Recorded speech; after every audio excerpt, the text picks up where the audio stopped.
Bonjour, on est rendu maintenant à la deuxième partie sur l'histoire de la femme adultère.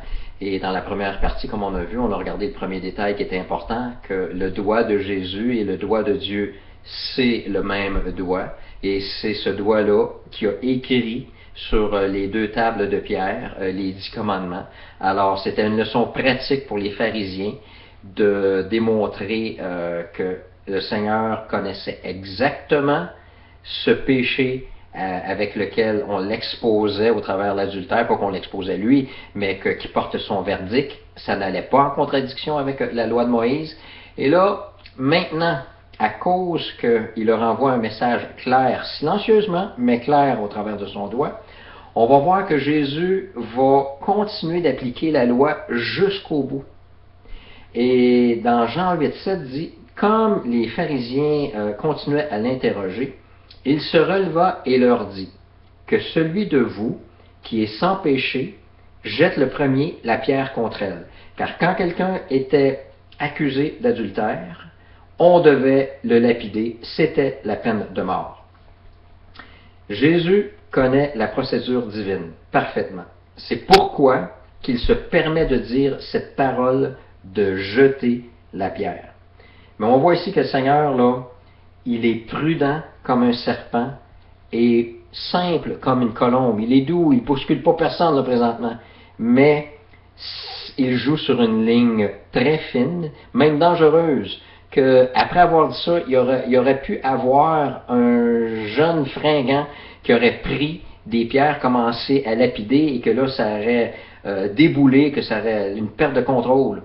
Mais c'est pas ce qui est arrivé parce qu'il y avait des personnes âgées là-dedans qui se sentaient déjà inconfortables et qui ont peut-être, on va savoir pourquoi ils se sentaient inconfortables et qui ont peut-être retenu ces jeunes fringants-là de vouloir lapider cette femme-là. Mais il y avait une procédure à suivre pour établir si quelqu'un était coupable et pour l'amener jusqu'à la lapidation. C'est la loi de Moïse nous dit dans Deutéronome 17, verset 4, tu feras avec soin des recherches. Puis là, ça dit, dès que tu en auras connaissance, dès que tu l'auras appris, tu feras avec soin des recherches. La chose est-elle vraie? Le fait est-il établi? Cette abomination a-t-elle été commise en Israël? On voit du CSI ici, là. Alors, tu feras venir à tes portes l'homme ou la femme qui sera coupable de cette mauvaise action, et tu lapideras ou punira de mort cet homme ou cette femme. Ça, c'était la première étape. Voir s'il y avait des preuves, si c'était vrai. La deuxième étape, c'est exécution sur la déposition de 2 ou de 3 témoins. Deutéronome 17 dit, celui qui mérite la mort sera exécuté sur la déposition de 2 ou de 3 témoins. Regardez, même le Seigneur s'occupe du criminel, du coupable, pour pas qu'il y ait injustice. Il ne sera pas mis à mort sur la déposition d'un seul témoin. Ce serait trop facile d'amener un seul témoin et de faire condamner quelqu'un. Mais de faire concorder 2 ou 3 personnes qui disent exactement la même chose, quand c'est un mensonge, c'est impossible qu'il y ait une union dans leurs idées. Mais quand ce sont des témoins réels, 2 et 3 ou 3, il va y avoir des points communs et puis que là, ça risque d'être un jugement beaucoup plus équitable. Je ne dis pas qu'il n'y a pas des erreurs, on est des humains, mais ici, il y a une protection. La troisième étape, c'était la main des témoins se lèvera la première sur lui pour le faire mourir.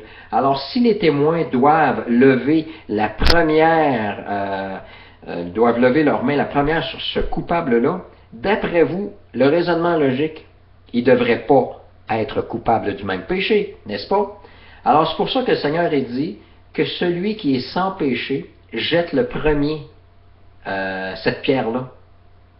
Alors, si on continue le raisonnement, sans péché, est-ce que ça veut dire que Dieu demandait, que Jésus demandait, ben oui, que Dieu demandait la perfection humaine afin qu'on puisse porter un jugement? Alors là, c'est impossible à toute autorité humaine. On ne parle pas de monsieur tout le monde, là, mais les autorités, les gouvernements, les cours de justice ne pourraient porter aucun jugement quelconque, surtout quand ça inclut la peine capitale. Je suis vieux jeu, mais j'y crois. Alors, parce qu'il n'y a pas personne de parfait.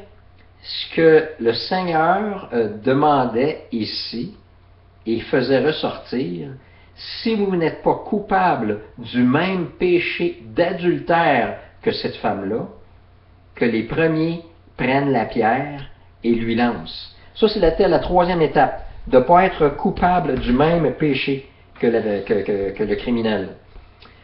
Et le quatrième point, c'est que quand les premiers témoins avaient commencé à lapider cette personne, là, le peuple devait continuer. Si vous vous souvenez, les pharisiens ont amené cette femme-là au milieu du peuple.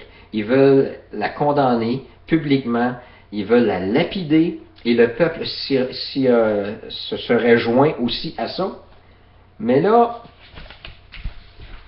ça c'était la quatrième étape, là, non? Mais on va voir que à cause de ce que cette remarque que le Seigneur, ou la phrase, ou l'ordre que le Seigneur, ou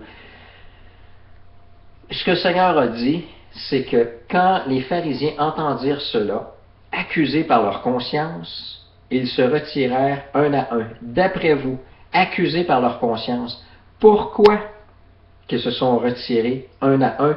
Qu'en plus de ça, les plus âgés jusqu'au dernier, les témoins ne doivent pas être coupables du même péché que la personne qu'ils doivent lapider. Ça veut dire que ceux qui se sont retirés, accusés par leur conscience, ils étaient adultères. Quelle corruption! Souvent, les religieux ont une façade extrêmement belle, mais en dedans, ce n'est pas joli. Et c'est exactement ce que le Seigneur dénonçait. Il leur a parlé par son doigt.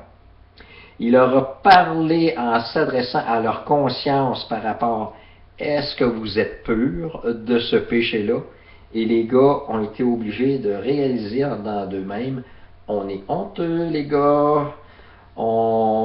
C'est une atteinte à notre réputation ici. Là. Le peuple nous voit, là. Puis là, on recule. » Alors, ils se déclaraient publiquement comme étant adultères. Maintenant, alors, le Seigneur s'étant relevé, il dit à cette femme-là, « Personne ne t'a-t-il condamné? Elle répondit, « Non, Seigneur. » Et Jésus lui dit, « Je ne te condamne pas non plus. Va et ne pêche plus. » Je fais une parenthèse ici. C'est que dans presque toutes les religions ont une vue très peu élevée de la femme. Jésus-Christ, lui, par contre, a marché dans son temps contre cela. Il y avait des femmes qui le suivaient, qui étaient impliquées dans sa vie, et même que le Seigneur Jésus honorait. Puis dans Matthieu 26, versets 7 et 13, ça dit, « Une femme s'approcha de lui, tenant un vase d'albâtre, qui renfermait un parfum de grand prix, et, pendant qu'il était à table, elle répandit le parfum sur sa tête. » Et le verset 13 dit, « Je vous le dis en vérité, partout où cette bonne nouvelle sera prêchée dans le monde entier, on racontera aussi en mémoire de cette femme ce qu'elle a fait. » Quel honneur que le Seigneur fait à cette dame-là. Maintenant, si on revient à notre histoire, les droits de la femme adultère ont été violés. C'est que cette femme-là a été prise comme cobaye par un groupe religieux. Il n'y a eu aucun respect pour elle. Leur seul but est d'éprouver Jésus et l'accuser aux dépens de cette pauvre femme prise dans un monde sans scrupules, dans un monde d'hommes sans scrupules. Et le piège qui était tendu envers Jésus, ça a été posé avec un geste illégal contre cette femme.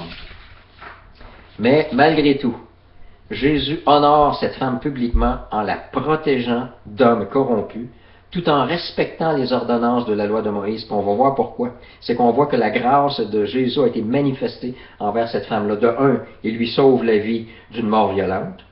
Il sauve sa réputation et l'honneur de cette femme. Il n'y a pas de témoin. Tu n'es pas coupable. Alors, ta réputation, elle est sauvée. Mais Jésus connaît toute l'histoire, mais il sauve sa réputation. Jésus n'approuve pas son péché. Quand il dit, là, je ne te condamne pas non plus, là, c'est pas qu'il est en train de dire, je n'approuve pas, j'approuve ton péché, ce que tu as fait, non, puis c'est pas grave. Non, non. Il dit, je ne peux te condamner parce qu'il n'y a pas de témoin.